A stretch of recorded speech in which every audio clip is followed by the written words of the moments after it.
विदुर जी मैत्री ऋषि के पास पहुंचे। वहां उन्होंने ज्ञान की प्राप्ति के लिए, देखो ज्ञान की प्राप्ति ही सभी कथा के केंद्र में है, जिसकी चर्चा अभी हम लोगों ने की। ज्ञान की ही प्राप्ति के लिए विदुर जी ने मैत्री ऋषि से प्रश्न किया, अनेकानेक प्रश्न किए। और उन प्रश्नों के आइए कुछ संदर्भ को देखते हुए हम सभी आगे की ओर बढ़ेंगे। उन्होंने सबसे पहले एक प्रश्न किया, और वो प्रश्न ये कि हे भगवान, दुनिया में जितने भी लोग हैं और वो जितने भी कर्म करते हैं, वो सारे के सारे कर्म सुख की प्राप्ति के लिए करते हैं। बहुत ध्यान से सुनना। तो कहने का तात्पर्य ये है कि विदुर जी ने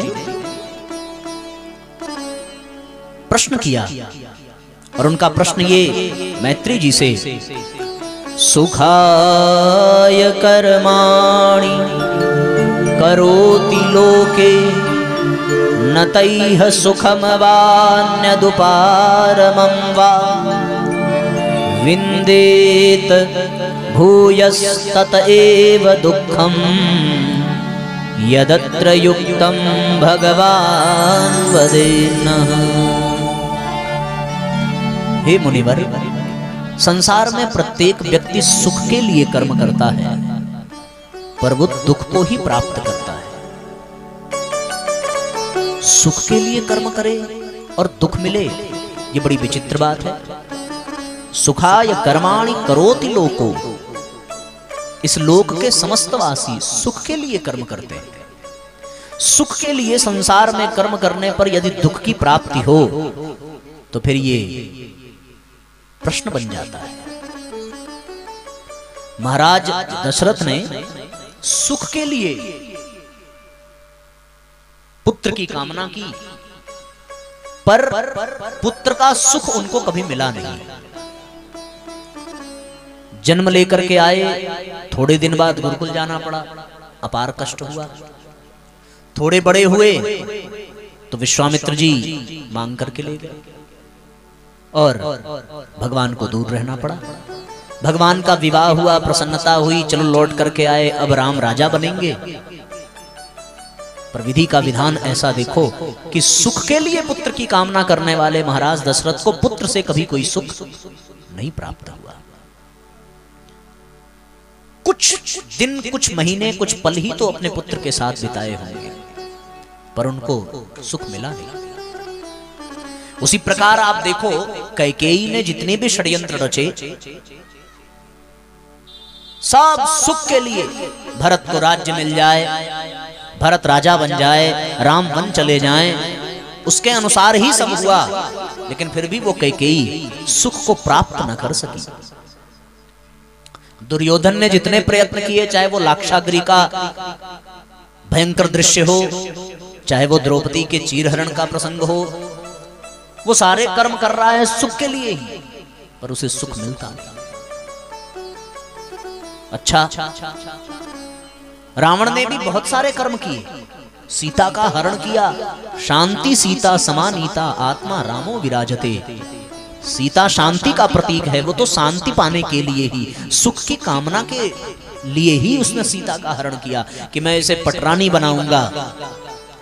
लेकिन उसके जीवन में भी सुख आया नहीं, बल्कि जब से सीता गई तब से बचा खुचा सुख भी उजड़ गया, समाप्त हो गया। अब ऐसी स्थिति में हम अपने भी जीवन में झांक करके देखें। हम जितने भी प्रयास करते हैं, जितने भी पुरुषार्थ करते हैं, सब इसीलिए तो करते हैं कि हमारे जीवन में सुख आ जाए।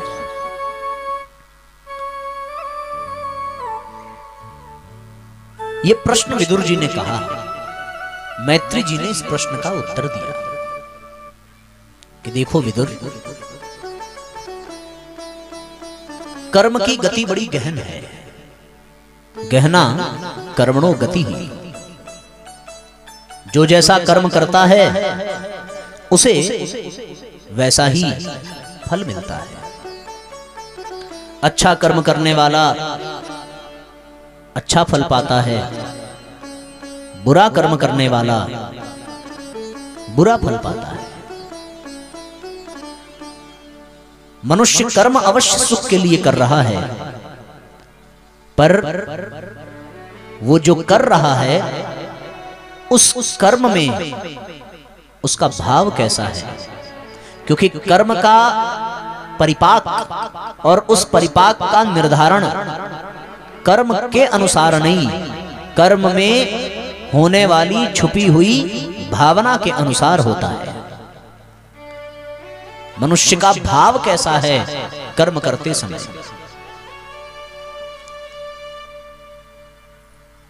देखने में कर्म एक जैसे लगेंगे, पर भाव यदि बदल जाए तो कर्म का परिणाम भी बदल जाता है।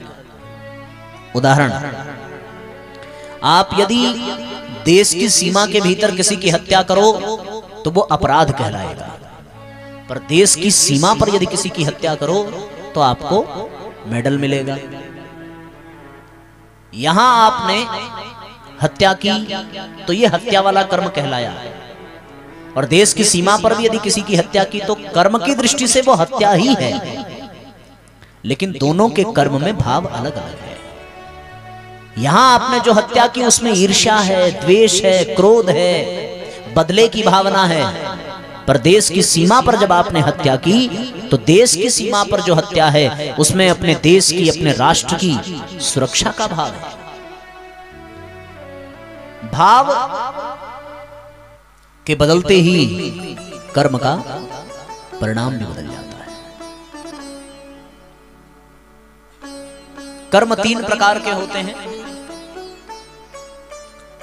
पहला होता है संचित कर्म, दूसरा होता है प्रारब्ध, और तीसरा होता है क्रियमाण कर्म। शास्त्र कहते हैं क्रियमाण कर्म वो है जो शरीर के द्वारा किया जाता है, और इस कर्म का परिणाम व्यक्ति को, करने वाले को तुरंत मिल जाता है। जैसे शराब पियो, उसका फल तुरंत मिलेगा, नशे में आदमी हो जाएगा। जहर खाओ, उसका तुरंत परिणाम मिलेगा। किसी को गाली दे करके देखो, मन हो तो अभी दे लो, देखो तुरंत परिणाम मिलेगा। किसी को थप्पड़ मार करके देखो, आगे वाले तो नहीं, पीछे वाले करके देख सकते हैं, तुरंत परिणाम मिलेगा। ऐसे कर्म जिसका परिणाम तुरंत मिल जाए, किसी की प्रशंसा करके देखो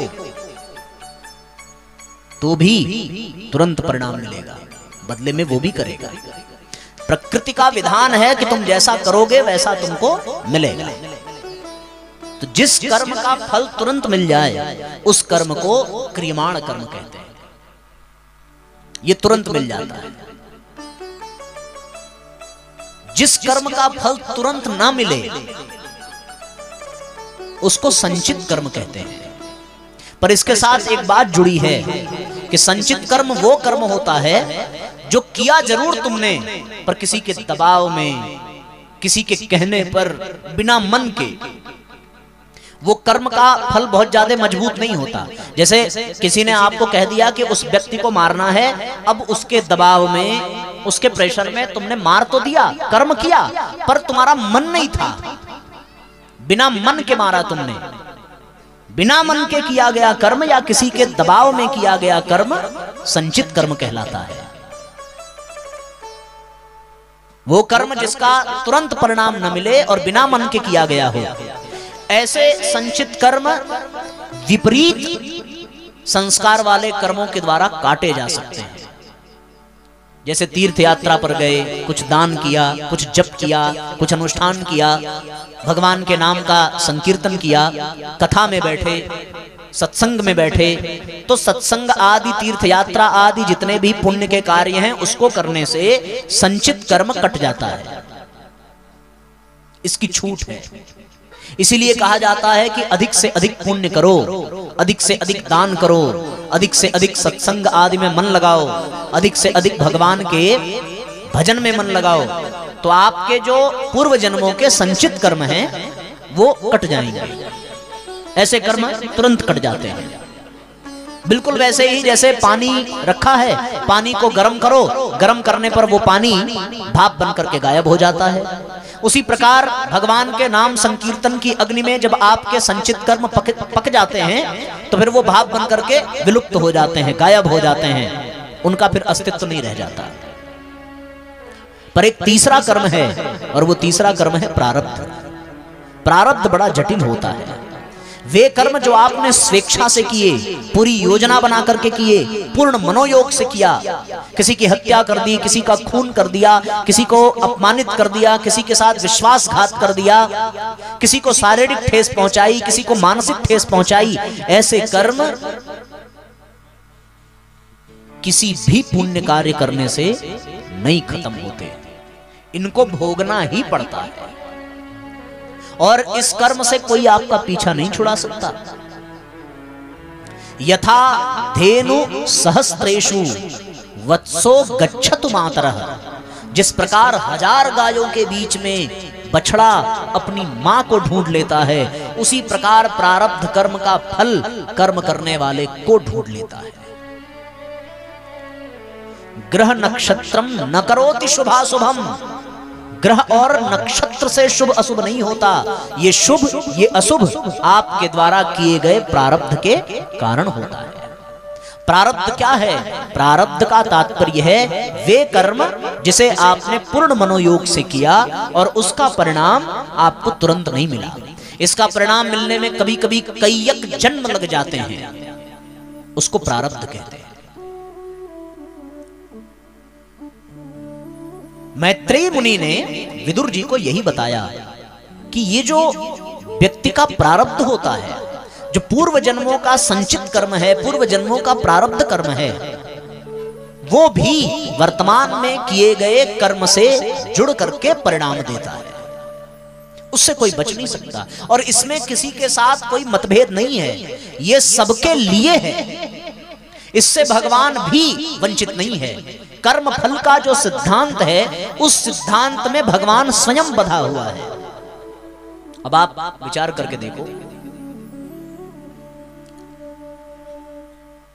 वृंदा का पति कौन था?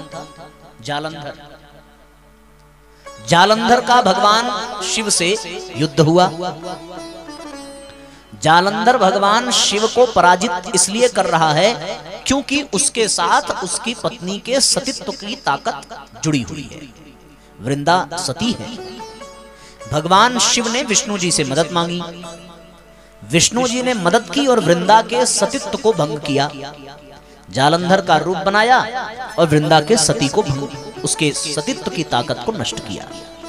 तब जाकर के जालंधर की मृत्यु भगवान शिव कर पाए। अब ये कर्म हो गया। कर्म कैसे हुआ? इस कर्म में जालंधर भी फंसा, इस कर्म में भगवान शिव भी फंसे और इस कर्म में भगवान विष्णु भी फंसे। सब आ गए ना। अब देखो, जो तीनों लोकों का स्वामी है वो भी कर्म के बंधन में बंध जाता है और उसको भी भोगना पड़ता है। वही जालंधर जो भगवान शिव के द्वारा मारा गया, रावण बनकर के आया, शिव का भक्त बनकर के, शिव का शिष्य बनकर के। पर पिछले जन्म में शिव ने उसका वध किया था, इसलिए इस जन्म में शिव का शिष्य, शिव का भक्त होने के बाद भी उसने कभी शिव की नहीं मानी। एक भी बात भगवान शिव की उसने मानी नहीं। और जब तक भगवान का शिष्य बना रहा तब तक शिव जी को परेशान ही करता रहा। एक बार माता पार्वती के साथ भगवान शिव बहुत जरूरी बात कर रहे थे और इतने में कैलाश पर्वत पर भूकंप आया। माता पार्वती घबरा गई। भगवान शिव मुस्कुराए, बोले भूकंप नहीं है देवी, हमारा चेला आया। ऐसा चेला भगवान के घर को ही पूरा उखाड़ पकाड़ करके रख दे। बोले ये कैलाश हिलता है तो मैं समझ जाता हूं आ गया नालायक। तो वही जालंधर रावण बना और रावण जीवन भर भगवान शिव को परेशान करता रहा। फिर विष्णु ने छल किया जालंधर के साथ ना, उसकी पत्नी के सतीत्व का हरण किया तो यहां देखो रावण भी विष्णु की पत्नी सीता का हरण करता है। वहां भगवान शिव विष्णु जी से मदद मांगते हैं, इसलिए इस जन्म में भगवान शिव को विष्णु जी के दास बनने का कर्तव्य निभाना पड़ता है। वही शिव हनुमान बन करके आए, वही विष्णु राम बन करके आए। तो देखो कर्म का बंधन कैसा है। ये यात्रा यहीं नहीं रुकती है। अब इसी को थोड़ा और आगे बढ़ाएं तो फिर वही राम कृष्ण बन करके आए, वही रावण शिशुपाल बन करके आया, वही सीता रुक्मणी बन करके आई। इस जन्म में उसने सीता को हरा था, अभी रुक्मणी विवाह देखना। तो इस जन्म में भगवान कृष्ण ने रुक्मणी का हरण किया है। शिशुपाल की वो मंगेतर हो गई थी, शादी तय हो गई थी, पिता ने वचन दे दिया था, रिंग सेरेमनी कंप्लीटेड, बरक्षा तिलक सब हो गया था, बस 7 फेरे नहीं हुए थे और उसमें भगवान को निमंत्रण नहीं। तो भगवान ने देखा कि क्या हिसाब किताब है, झांका, अच्छा पिछले जन्म में इसने मेरी पत्नी हरी थी, ये मजा आएगा, और गए भगवान हर करके। तो कर्तव्य करो, कर्म करो, पर वो कर्म ऐसे बढ़ता जाता है, बढ़ता जाता है। सोच करके देखो। तो इससे भगवान भी नहीं वंचित है। महाराज दशरथ का पुत्र के वियोग में मरना कर्मफल का सिद्धांत है। जरा नाम के बहेलिए से कृष्ण का मारा जाना कर्मफल का सिद्धांत है। सब पूरा ये संसार, पूरी ये सृष्टि किससे बधी हुई है? कर्म के कारण ही। कर्म प्रधान विश्व करी राखा, जो जस करई सो तस फल चाखा। कर्म प्रधान विश्व करी राखा, जो जस करई सो तस फल चाखा। को न सुख दुख कर दाता, लक्ष्मण जी ने समझाया है। किसको? भगवान के मित्र को, निषाद राज को, कि भैया सुख और दुख देने वाला इस दुनिया में कोई नहीं है, सबको अपने अपने कर्मों का परिणाम मिलता है। मनुष्य कर्म करने में स्वतंत्र है, लेकिन उस कर्म का परिणाम उसे क्या मिलेगा, इसमें उसकी स्वतंत्रता नहीं है। मैत्रेय जी ने विदुर जी को यही बताया कि देखो भैया विदुर, कर्म बांधता है, क्रिया नहीं बांधती। हमने दूसरे दिन वाले प्रवचन में चर्चा की थी। तो कर्म मनुष्य को बांधता है, इसलिए कर्म करते समय बहुत सावधानी से कर्म करना चाहिए। अपने प्रत्येक कर्म को परमात्मा के चरणों में निवेदित कर देना चाहिए। 2 तरह से व्यक्ति कर्म करता है। एक कर्म करता है स्वजनार्पित होकर के, और एक कर्म करता है ईश्वरार्पित होकर के। जो कर्म तुम अपने स्वजनों के लिए करोगे वो कर्म तुम्हें बांधेगा, और जो कर्म तुम भगवान के लिए करोगे वो कर्म तुम्हें नहीं बांधेगा। और हम अपने सारे कर्म अपने और अपनों के लिए करते हैं, तो उसमें कर्तापन का भाव आ जाता है। और जैसे ही कर्तापन का भाव आया, वैसे ही वो कर्म बंधन का कारण बन जाता है। पर वो कर्म जो अपनों के लिए नहीं, भगवान के लिए किया जाए, और उसमें कर्तापन का भाव ना आए, वो भगवान को समर्पित, प्रभु आपकी कृपा से सब काम हो रहा है, तो फिर वो कर्म बंधन का कारण नहीं बनेगा। अब आप इसको ऐसे समझो कि जब हम अपने बच्चों के लिए भोजन बनाते हैं तो भाव क्या होता है कि अपने बच्चे के लिए बना रहे हैं। कौन बना रहा है? मैं बना रही हूं। तो ये कर्तापन उसका जुड़ गया, और कर्तापन जुड़ जाने के कारण बच्चे के लिए बनाया तो वो कर्म बंधन का कारण बना। पर वही भोजन यदि आप भगवान के लिए बनाओ, अब गोपियां कृष्ण के लिए माखन बनाती हैं, गोपियां कृष्ण के लिए प्रसाद बनाती हैं, खीर बनाती हैं, तो फिर वो कर्म उनके लिए बंधन का कारण नहीं बनता, क्योंकि वो सब भगवान को समर्पित। और भगवान के लिए जो कर्म किए जाएं वो कर्म बड़े आनंददायक होते हैं। वो बांधने की बजाय पुराने कर्मों को काटते भी हैं। तो कितना आसान है कि जो आप कर रहे हो करो वही, लेकिन उसको भगवान का काम समझ करके करो। तो बस वो कर्म बंधन का नहीं, मोक्ष का कारण बन जाएगा। भोजन दो तरह का है, एक भोजन होता है जो हम खाते हैं, और एक भोजन वो होता है जिसका हम भोग लगाते हैं। ठीक ना?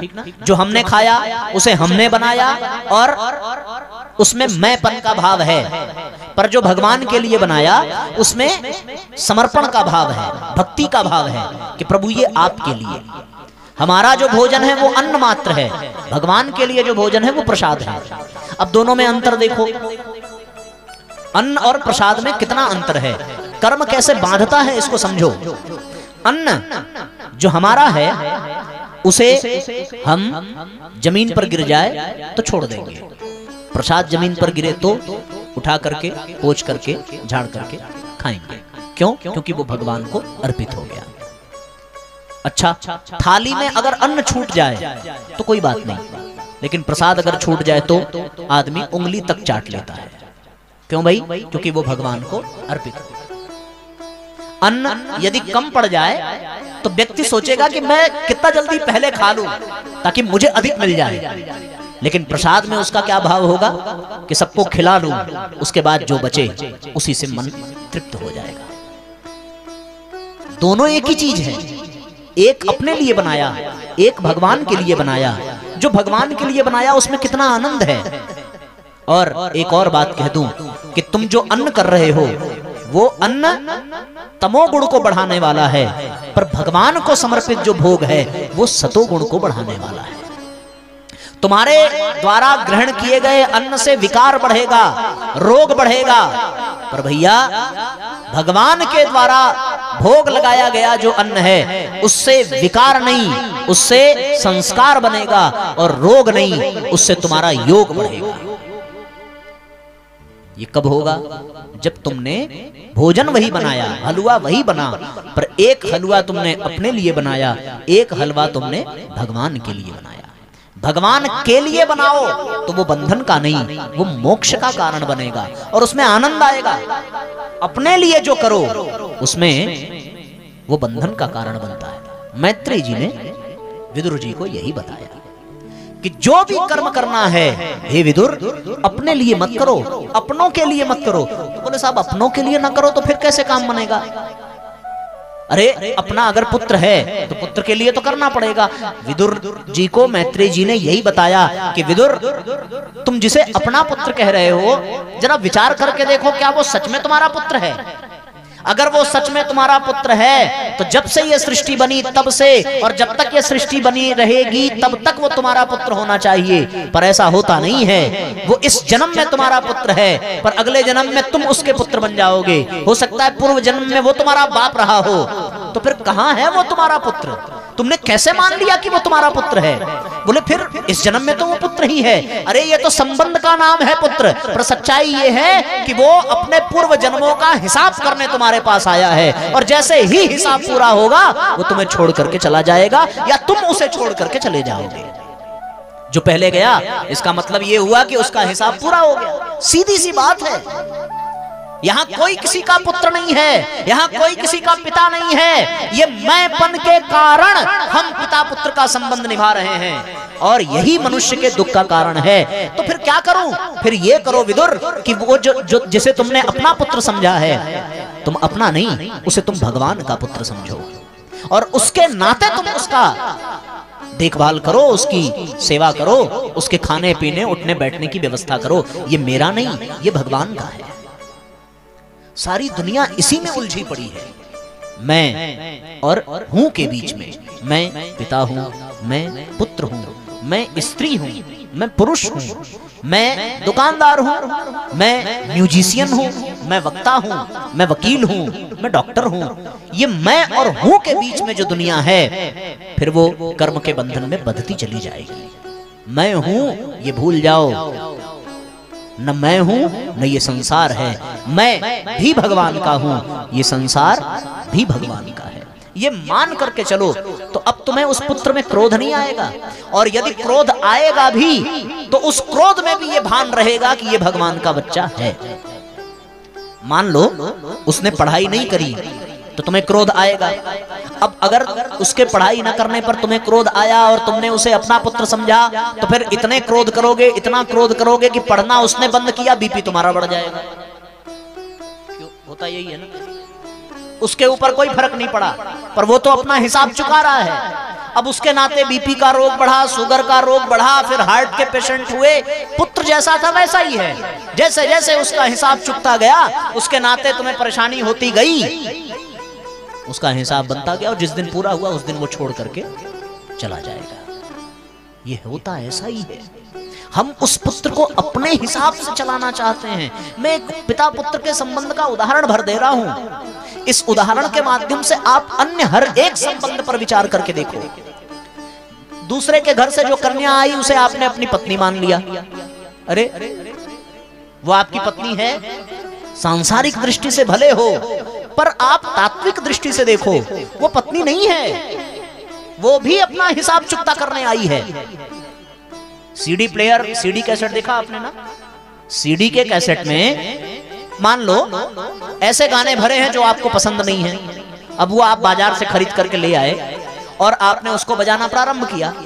अब आप बजाने पे ये उम्मीद करो कि मुझे जो पसंद है वो गाना बजे, पर बजेगा वो जो उसमें भरा हुआ है। उसी प्रकार आप दूसरे के घर की बेटी को लेकर के आए कि ये मेरी बहू है, ये मेरी पत्नी है।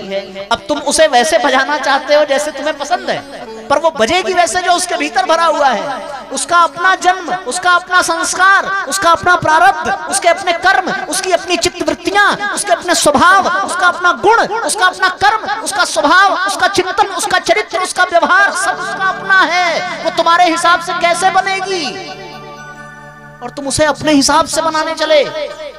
अरे भैया, संभव ही नहीं है। और ठीक यही बात पत्नियों पर भी लागू होती है। तुमने जिसे पति के रूप में चुना, उसका पूर्व जन्म कुछ और था, उसकी यात्रा कुछ और थी, उसका संस्कार कुछ और था, उसका ज्ञान कुछ और, उसका वैराग्य कुछ और, उसका विचार कुछ और, उसकी भावनाएं कुछ और। फिर वो तुम्हारे हिसाब से कैसे बजेगा?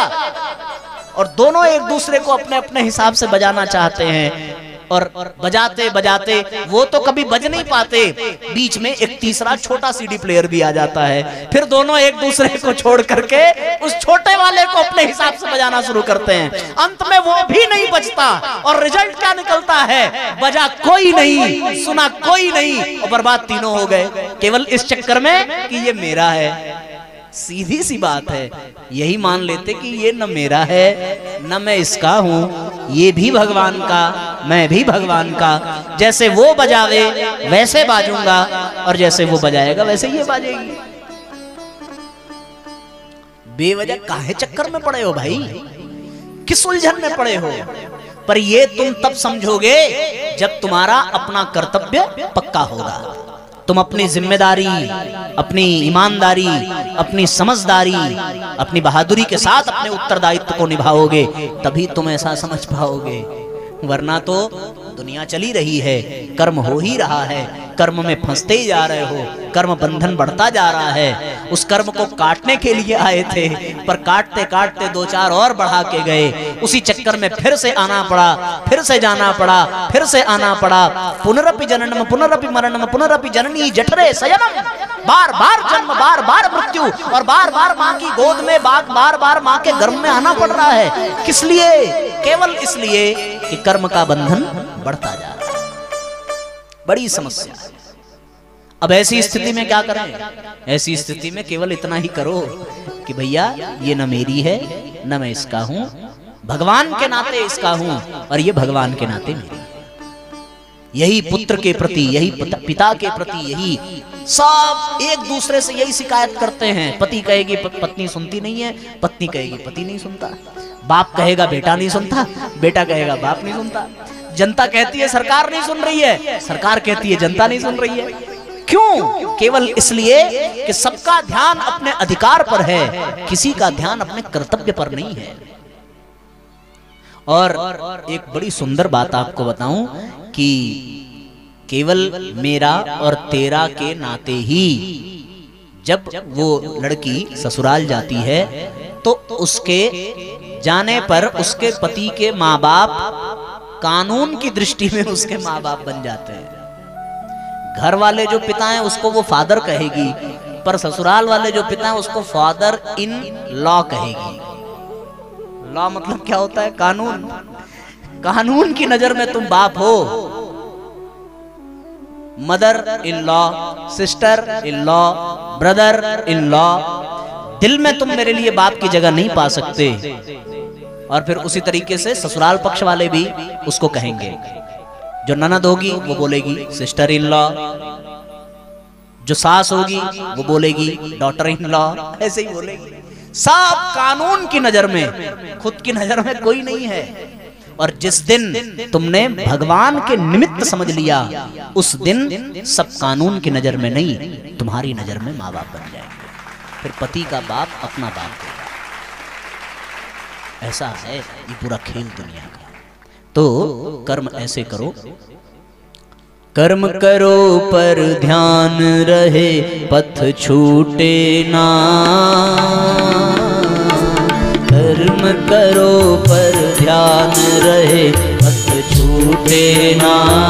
कर्म करो पर ध्यान रहे, पथ छूटे ना।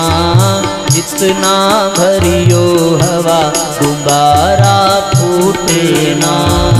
उतना भरियो हवा गुब्बारा फूटे ना।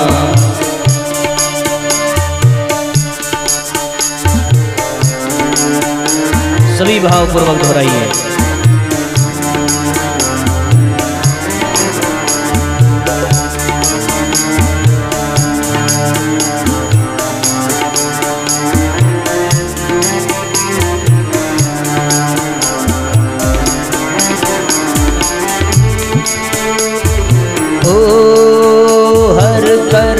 के गर्भस्थल में रहता हित अनहित अपना।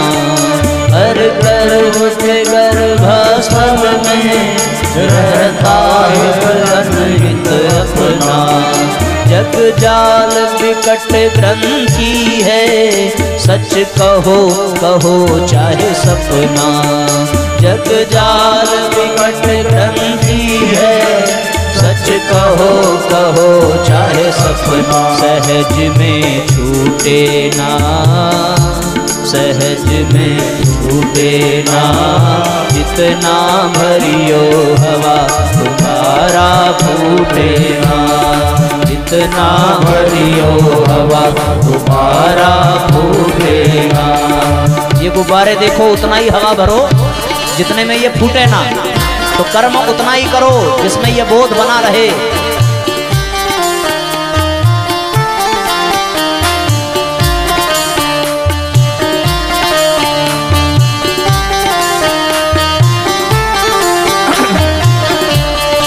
जय हो। दोनों हाथ से तालियां बजाते हुए गीत के भाव को समझिए।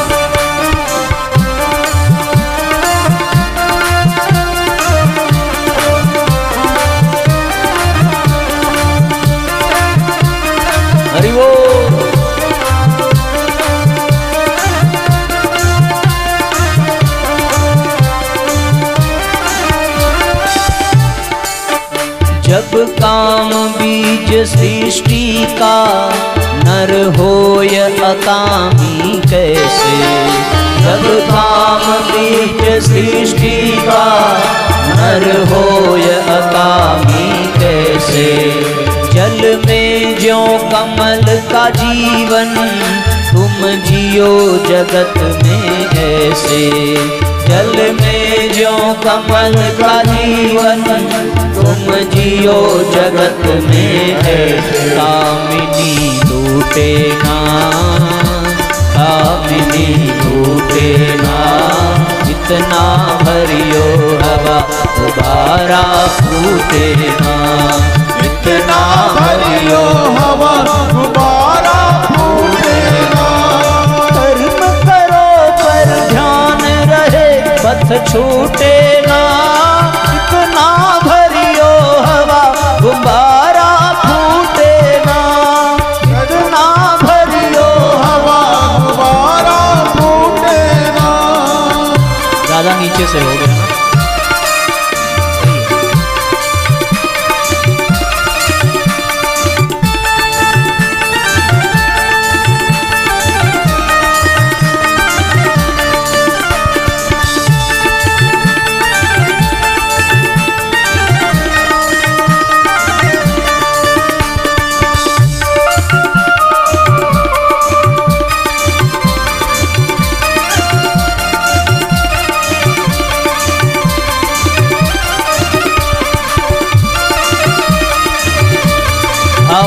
तालियां बजाते रहिए।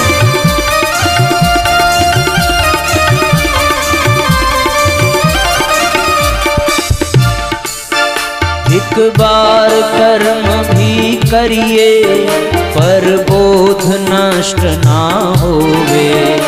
एक बार क्रोध भी करिए पर बोध नष्ट ना होवे। स्वार्थ भी बुरा नहीं है औरों को कष्ट ना होवे।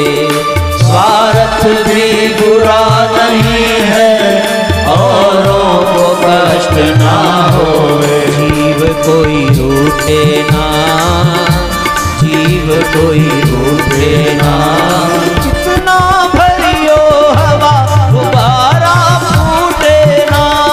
कितना भरियो हवा गुब्बारा फूटे ना। जीव कोई रूठे ना, जीव कोई रूठे ना। कितना भरियो हवा गुब्बारा फूटे ना। कितना भरियो हवा गुब्बारा फूटे ना। ओ बिन मोहन फेरी जाए इस जगत करम की माला। बिन मोहन फेरी जाए इस जगत करम की माला। पर मोहन इतना करिए दे जगा द्वेष की ज्वाला। पर मोहन इतना करिए दे जगा द्वेष की ज्वाला। निगाह तक रूठे ना, निगाह तक रूठे ना। इतना भरियो हवा गुब्बारा फूटे ना। इतना भरियो हवा गुब्बारा फूटे ना। कर्म करो पर ध्यान रहे पथ छूटे ना। कर्म करो पर ध्यान रहे पथ छूटे ना। इतना भरियो हवा गुब्बारा फूटे ना। इतना भरियो हवा गुब्बारा फूटे ना। जय हो।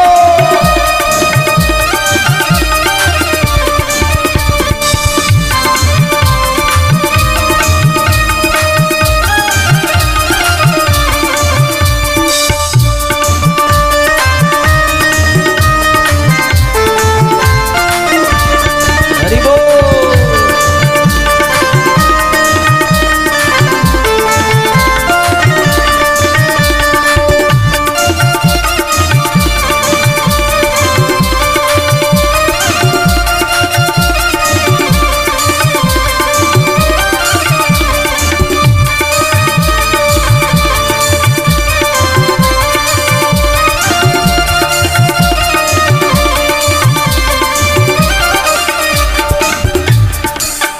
गुरु शरण अहम पथ जाओ तुम यात्रा तब बेखटके। गुरु शरण अहम पथ जाओ तुम यात्रा तब बेखटके। कर सावधान नित रहना ले सत्य साँच के सटके। कर सावधान नित रहना ले सत्य साँच से सटके। कहीं